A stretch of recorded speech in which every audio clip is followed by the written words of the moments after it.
I like my inbox like I like my coffee. Frequently. Don't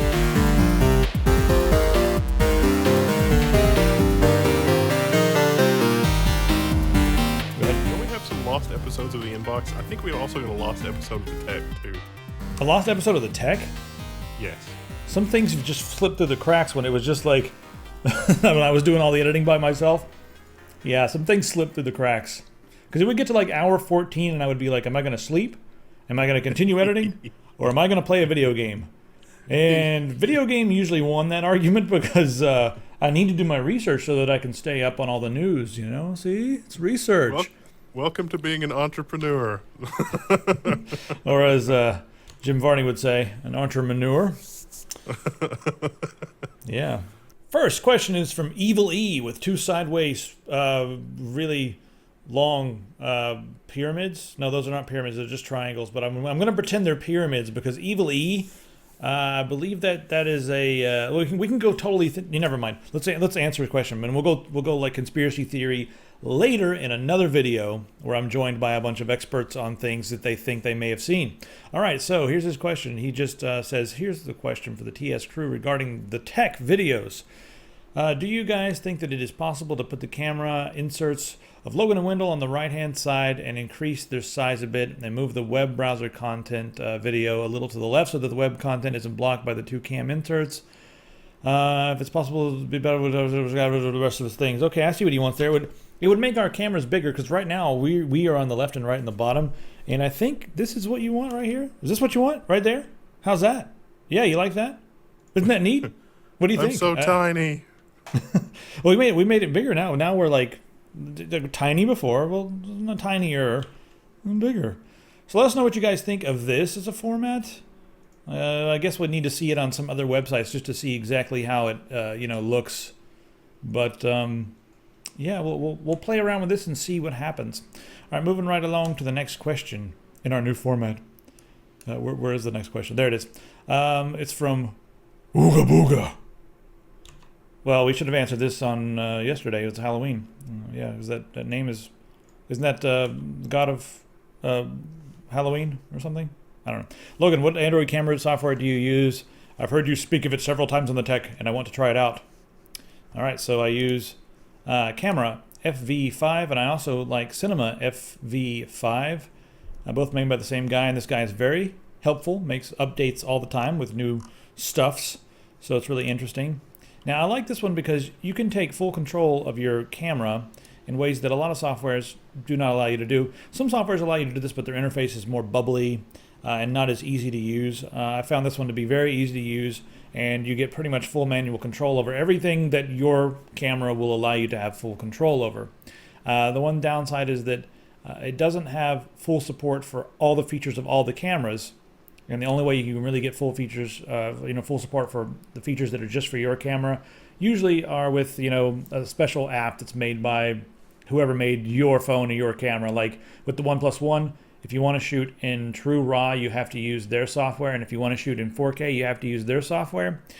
He's working on some this guy here. He's working on updating 4K for the video for Cinema FV5. He sent me a new APK file that was supposed to enable it, and I've been talking back and forth with him, so I'm actually working with him to help him develop the OnePlus One 4K support, because his camera app and his video app, it's just so much easier to get a nice even exposure. It's so much easier to just do anything I want to do. It's nice because of just all the features and stuff that you have access to.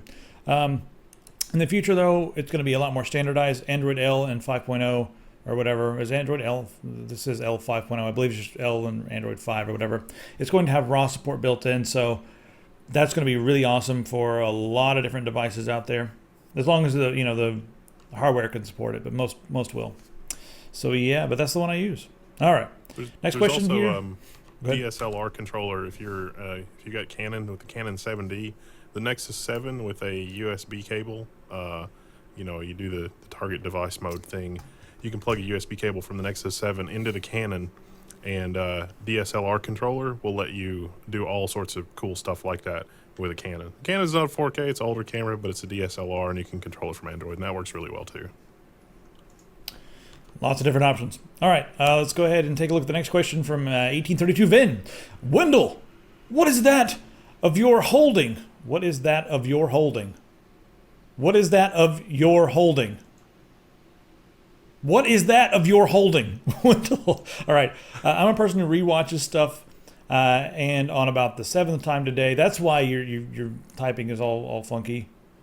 It's the 7th time watching the newest tech video. In the intro, I saw Wendell taking something of liking to a cake to his desk. Maybe he eats when he is off screen. And he look okay. All right. So what do you just want to know what you're holding, basically? I think it was my phone, but it might have been a root beer. Phone or root beer? Those things are not cake. Neither of those are cake. I've got a bottle of water, and I've already done away with my root beer. I don't see it. It's gone. There's no root beer here, so it's probably could have been the raccoon, right? I mean, you still have that raccoon? Stampy, my pet raccoon. Yeah, no, I don't. Stampy. I don't have a pet raccoon. I've never seen a raccoon stamp in my life. They kind of patter around, but I've never seen a stamping raccoon. Did you train the raccoon to stamp? Well, no, Stampy replaces Bitey. We're just going to move right along then. All right, take on GMO. How do you feel about GMO foods? Or more importantly, labeling of the packages. This is one tech that I'm fully against. Okay, he's given his opinion. This always turns into a ridiculous flame war, and a lot of people think that I'm an insane tree-hugging hippie idiot who hates science whenever I talk about this kind of stuff. I'm going to answer this thing as succinctly as possible and give you guys an answer that I think is going to satisfy most of you guys, and I don't think many of you will be able to disagree with this. I am for GMO. I'm for the science. I'm for studying. I'm for scientific progression. And I'm for, of course, like a lot of people say that when you just take two types of, plants and you mix them together, you're genetically modifying them. And we've been doing that for centuries and centuries, taking this type of tomato and this type of tomato and like putting them together and making, a delicious new tomato. And we got an apple and a pear, and now we've made an Asian pear or whatever. I don't know how that works, but, stuff like that. That's been going on for a long time. That's the most simple form. I mean, I guess my dog is genetically modified if you look at it that way. But I don't really consider that to be the hot topic when we talk about GMO. And a lot of people who are for GMOs, they go straight back to that, and they're like, see, you're eating GMO every day. Okay, fine, whatever. You guys can have that. What I'm talking about is when you take like genes from a rat or genes from a bacteria, and you put them into tomatoes to make them last longer or to make them Roundup ready. And I'm also against the whole idea that Monsanto has, where they're going to feed the world, they're going to save everybody, because they ain't going to do it. They ain't going to do shit, man. What they're doing right now, all the genetic modifications that they're doing, are simply to force farmers to use their crops. Very simple. It's very good for the bottom line. And to basically remove competition and make it so that they can sue anyone out there who's farming anything else. And they're also creating monocultures, which is bad for the soil, bad for, it's bad for plants and animals and everything. So they're creating a dangerous situation, and they're I don't think they're really looking at what they're doing, and standing back. All they're really looking at is the bottom line. And they're looking at the bottom line tomorrow. They're so stupid that they can't see the bottom line 25 years from now when, things are really going bad. So I'm against corporate greed. I'm not against science. And if anybody says that I'm against science, you guys can shut your fat mouths. So that's about it. As far as the labeling, that's one important part of this. I think sure they should be labeled because people need to know. At the same time, there's a lot of hippies out there who have no idea what they're talking about. They don't even know what GMO stands for, but they just hate it because they're organic and they're going to go do yoga and they're going to go sit in a room and sweat and burn incense, and GMO is a hot topic and they hate it because they're wholesome and natural. Whatever, that's uncool, and it's going to scare people away if there's a label on there, but we still should have labels because, let me finish this one stuff. We still should have labels because in court they found that the seeds were different enough to receive a patent. So, like Monsanto has a patent on these seeds.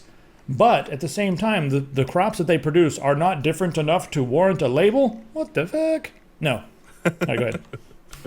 Well, I would like a label that, this is probably not possible in a label, But if you could have a label that was somehow, do you as a farmer feel like that you were strong-armed and or that your seed company used mob tactics in order to supply you with the material that you were using to actually farm?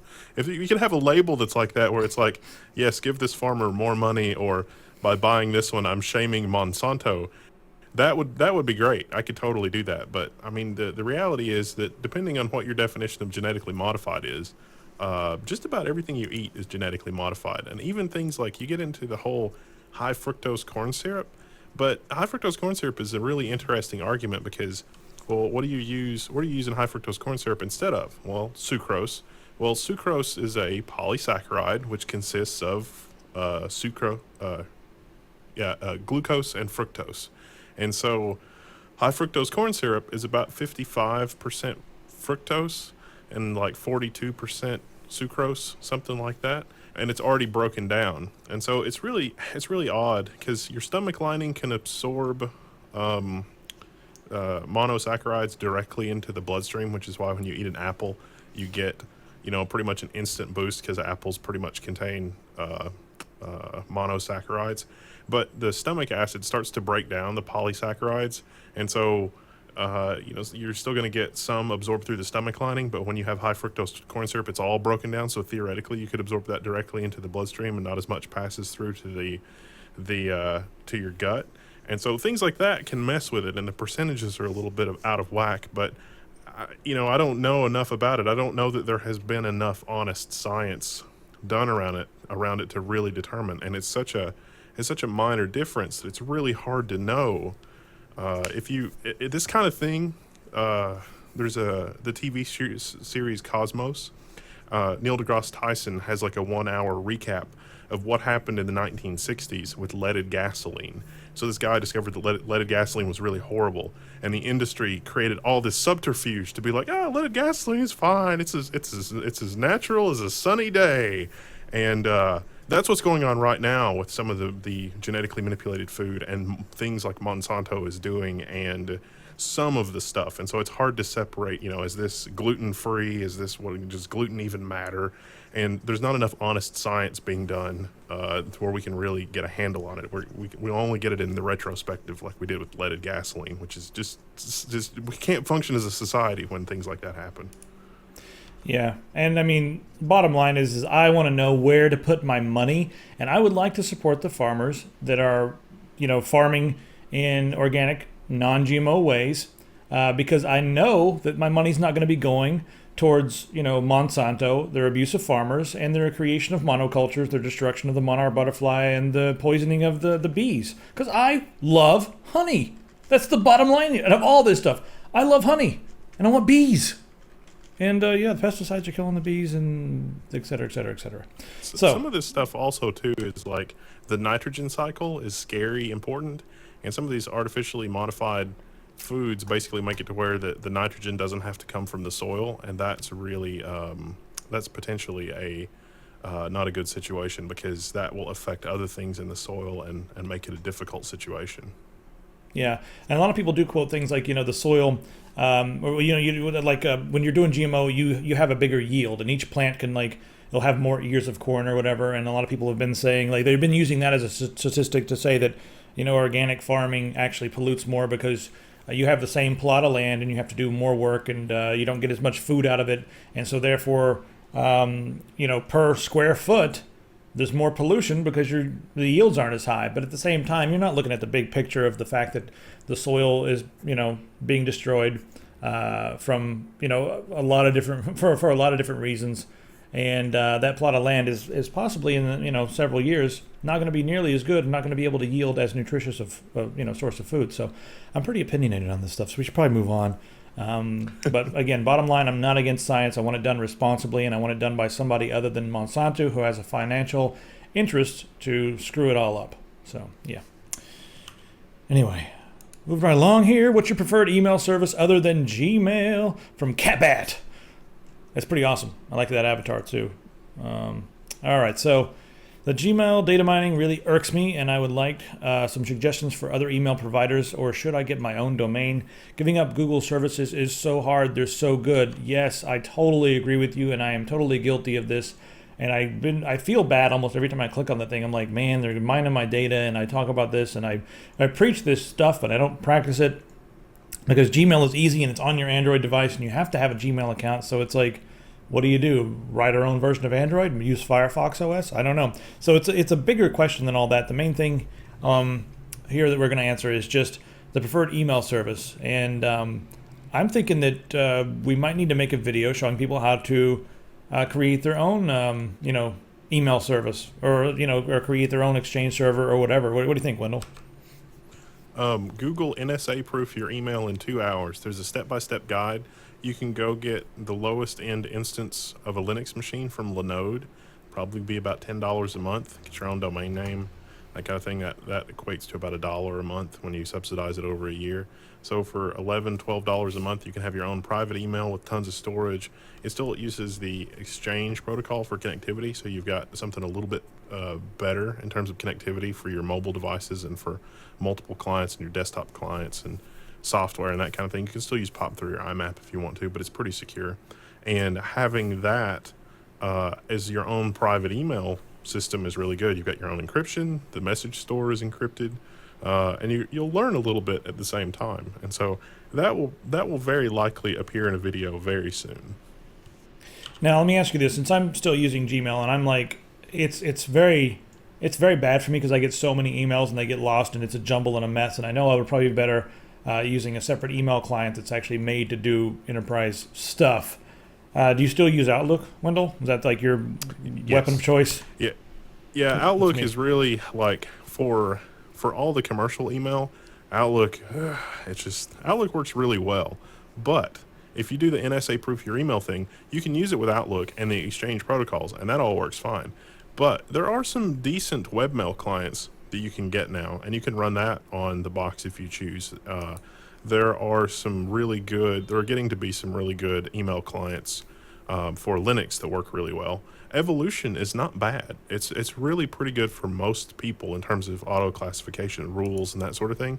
And if you follow the NSA proof your email thing in guide, it also has server-side search. And so you can have your 40 gigabyte mailbox and have that live on the server, and then have instant search that the server is doing. So the server indexes all of your email, so you don't have to have all of the email on your local machine, which is great for tablets and portable devices where you don't really have that much storage. And so the flexibility comes from the open source backend, and then you can use any client you want. That works really well. All right, so yeah, I think we probably should make some videos on that soon, mainly because I want you to make a video so I can use it to fix my life. My life's a mess. I've got a really good follow-up question to this. Where is it? There we go. This is from DW9. Do you guys use any tools for task and to-do management? I'm curious about how you guys manage your to-do lists. Do you use GTD or similar systems? Can you recommend any apps in that area? Personally, I've tried many tools, but all of them seem to be lacking in one area, like project templates, mobility, workflow, tagging, platform support, etc. The best one I've personally tried would be Task Warrior, and I've tried several of these myself, and I think the biggest problem in this entire loop is me. It's weird because using a task manager to me feels like another task. It's like another thing I've got to do. It's like now I've got to manage a task manager to manage my tasks. Yo, dog, it gets into that territory. It gets into the yo, dog territory. So I end up I just am a chaos ball. I've got Albert and Pistol to help me now. They're good with Google Docs, like making a list of all the videos we need to make, but it's not very efficient, and I use notebooks a lot, but my style is super chaotic. I'll write 3 things down, the notebook like normally on the lines, and then I'll have an idea that's like a non sequitur, so I'll turn the notebook sideways and write something sideways. And then I'll come back later and I'll be like, why the hell did I write sideways? What does this mean? And all it says is, why are cats so ugly? And I'm like, what is that? That's supposed to trigger my brain because of an article I read to think about something for a video idea, but I won't remember what it is. So I'm pretty bad at that kind of stuff. I just have to keep doing stuff all the time. I feel like it's created an inefficient work environment sometimes. But yeah, I don't know. What do you do to manage tasks and to-do lists? I have many many tools depending on what I need. I've got the whole software personal assistant thing that's just a little thing that I've cobbled together where it's like, I need to remember to do this, remember to do that. And so sometimes when I'm concentrating on something, something will come from the back of my mind that's like, oh, I forgot to do that, and I didn't necessarily make a list for it, and so I'll write that down. Outlook has a reasonably okay task system. What works for me is having the ability to very quickly convert an email or other type of communication into a to-do item. And Outlook has that, and it works really well. Evolution has that, and it works pretty well. Evernote on until I get the Surface 3, I've been trying OneNote. I kind of don't like putting everything in OneNote, but OneNote for its mobile clients and the integration with the Surface 3 and the integration with Outlook works really well. Before that, I was using Evernote, and Evernote worked really well. But I also have a LiveScribe pen, which is like an electronic pen that'll I can upload notebooks, and I still use that, and I've used that for years. I had like the very first one that came off the assembly line pretty much. It was a very early adopter, and I use the paper notebook as kind of an overarching thing, but my notes are always available to me electronically, even though it's sort of a pen and paper. And when I have to clear my mind and think about something, that pen and paper, nothing is better than that. And it's so easy to do diagrams and equations and thoughts for invention and that sort of thing. So it's sort of handy. I feel like we need a better solution. So I'm going to ask the audience, what do you guys suggest out there? I want to know what you guys think as well, because it seems like my answer was kind of a non-answer, and you had a lot of different ways that work for you. But I want to know if anybody out there knows of a package that's like an all-together thing that's good enough for you to get by. I'm still kind of old school pen and paper. Whenever I'm on trips and stuff, I carry a small little like moleskin journal, pocket size one, and I keep handwritten notes of everything. I'm like supposed to be like Mr. Digital, but no, I'm like I don't know. I usually use a pencil because I'm just too. Using a pen is just so permanent and definite, and that makes me feel funny when things are it's hard to permanent and prioritize definite. with the way that I do it, because there's so many different lists, and Yeah. sometimes it's hard to get something on the correct list, and it's sometimes difficult to reshuffle priority without sort of stopping and doing it. I can't just do it with the flow, but that's something I've gotten used to, and it doesn't bother me. I mean, I still get stuff done, but it is kind of a pain. All right, we'll do a few more quick questions, and then we'll go do something else. All right, so this is from you is who? You is who? I don't know. Logan's microphone on the new set. What mic is Logan using on the new set? I've searched and can't find anyone who has asked this already. It's really nice quality. This is the Audio-Technica AT2020 Plus. Someone answered it and said it looks like the Audio-Technica AT2020. You are right, sir, but this is the AT2020 Plus, which does some things that I do not need. It's got a headphone jack and a volume knobber jobber that I've never really used. We bought two of these, and this was on sale. I got the AT2020, and Pistol's using that now for her streaming setup, and she uses that like once a month, and she's gonna be mad. Mine's the Plus because I wanted to see what the differences were, and I should have just picked up the 2020 because I'm not really using any of the features of the Plus at all. But yeah, it's a really nice USB microphone. And it sounds good. The only thing that I don't like about this is I have not figured out a way to give this thing the Don King hairdo. I need that in my life. I need the bad hair day. This looks all professional. It's a pop filter, and it looks all fancy, and it's the professional. These guys are pros because they have a pop filter. I don't care. I want the furry, goofy-looking thing, and I haven't found one that exactly fits it, but we may have to make our own soon. So that's that question. All right. Oh, you know what? While we're on this, Wendell, what do you use? Yours sounds really good too. I've got a Shure KSM44. And you got a USB converter for that. Yeah, I've got the Shure X2U USB adapter for it, but the KSM44 is like a broadcast mic, which is sort of nuts. Probably overkill for what we're doing. I mean, really.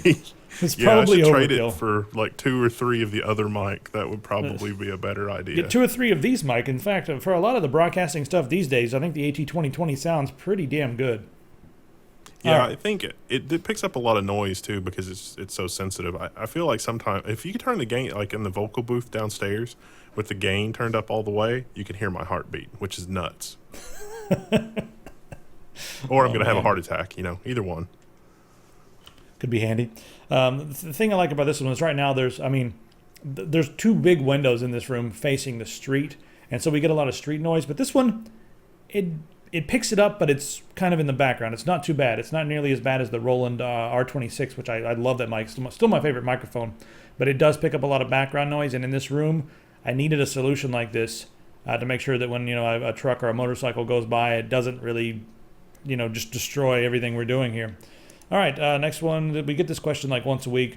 Where do you get your wallpapers? All right, I go to DeviantArt and I search for things like Morrowind artwork, Deus Ex artwork, Cyberpunk artwork, pixel art. I just start searching for things that I think are interesting. I search for imaginary monsters. I love that subreddit /r/imaginary monsters. And then if I'm feeling particularly ridiculous, I'll go to 4chan and just browse their general wallpaper section. I think it's WG or whatever it is. I forget what G. I don't know what it is. G maybe. No, G is technology. I forget what it is. W. I don't know. I always go and click on it because I'm stupid, but I do that like once every 2 months and just see if anything's new. And you have to skip through a lot of not safe for work stuff, but in there you'll find several very awesome wallpapers they're hard to find everywhere else. I like them. I mean, I guess if you can go to wallbase.cc as well, that's another place that you can go check they're out. down. But they're down? Yeah, they've been down Wallbase.cc? they've been down for a while.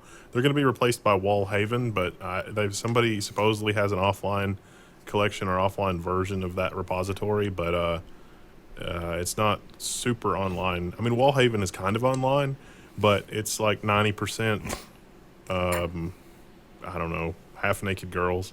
It's like, I don't really want that in a wallpaper. I mean, as nice as that is, I don't really want that in a wallpaper. You mean it's the internet? It's like, is there like a filter to turn all that off? I'm interested in everything else except that. And if I just search for like video games or abstract or colors, I very often miss all the really cool, interesting backgrounds that I wouldn't have thought to search for. And so it's 1 in 1,000 or 1 in 10,000 images. It's just so frustrating. Yeah, I'm pretty picky as well. I don't like it when things are too perfect. Like a lot of people, they'll be like this perfect image, but it's like just too perfect. Like the hero is in the perfect pose, like that stupid, the 3-point landing, like the knee on the ground and the arm on the ground or whatever. Like, and that really they're too cool or they're too shiny, they're too perfect. I like things that are a little bit quirky, like My Neighbor Totoro, or some of those are cool. My favorite, I don't know why I just thought of it, but my favorite background that I found in an unexpected place it's the one where it's a CG rendering. It's this guy. It's sort of a caricature of a guy that's looks like he's made out of porcelain or something, and he's straining so hard that his eyes kind of bulging out, and there's like a little bit of blood, and there's a rainbow coming out of his butt. It's amazing. I was about to search and bring that picture up on the screen, and then I realized that I was typing into the search bar rainbow ass. And I was like, I almost hit enter, and I was like, oh, I almost melted my computer. Someone's going to be, I just know someone's going to link image search results from that right now. I'm not searching for it, but you guys can search for it on your own and find it, and we're not responsible for your eyes falling out of your head. All right, last question. This one's from DW9. How to deal with mice without the use of lethal force? This little buggers, that's you've got your tenses you're all tense there. Have infested Biatic, please help. Were you drunk when you wrote this?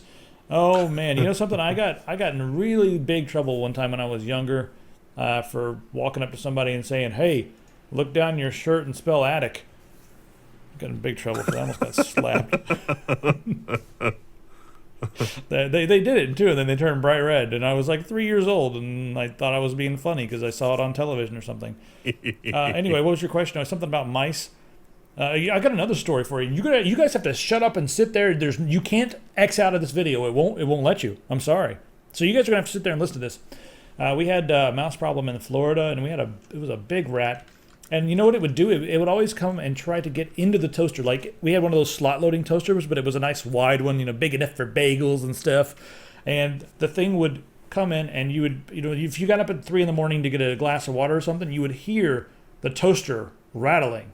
and you flip the light on, and then the mouse of the rat, it was huge, would be in the toaster, and it would like pop out of the toaster. It would launch itself out of the toaster. It would like, oh shit, the lights are on. And it would like leap out of the toaster straight up in the air. And then it would be like all hell breaking loose trying to catch the damn thing. So I set a hammer in in there. And I would come in like every night at like 3 a.m. and just like kind of sneak in and pick up the hammer and then, you know, mosey on over to the toaster. And then I'd throw the lights on. And then that happened like 4 or 5 times, and finally, like on the 5th night, I threw the light on, and sure enough, that little bastard was in there. He leapt out, and he scrambled around, leapt at me. I like, you know, did like, you know, the Matrix dodge thing like this, and it landed on the tile floor, and I hit him. After hitting the tile like 3 times, and I was in a mad rage, like just swinging and flailing around, and I cracked 2 tiles. But I hit the damn thing. And it was not lethal at the time. I guess it was a mortal wound though. So don't hit him with a hammer. Don't hit him with a hammer. That was a bad idea. I guess some sticky things. Can't you like get those sticky things that kind of kills them too, because they stick to it and starve. You could do like one of those metal traps that there's like a metal box and the rat goes inside and then can't get back outside or whatever to get his treats. I don't know. Yeah, you know, honestly, Lowe's, your friendly neighborhood Lowe's or Home Depot will have smaller versions of those traps where the rat like crawls inside and gets trapped and then can't get out. And so if you don't neglect those, like if you check those daily, you could trap a rat without killing it. But honestly, rats learn pretty quick. You're going to have to use a mix of traps, and you're going to have to really watch the traps like a hawk, because the longer you leave a rat in the trap, the less effective they're going to be for the next set of rats that come along. You know, another idea. I know you don't want to do anything lethal, but just hear me out for a second. Get a cat, let nature run its course. That's the way it works in the wild. You're not really doing anything that bad. And you're also allowing the cat to have a species-specific meal for a change, instead of all that kibble that they normally eat. The cat will love you, the mouse will be gone, and you can get on with your life. I don't know, my answer to everything is like death and destruction. It's awful. I can't help it, guys. It's because I'm a hateful person.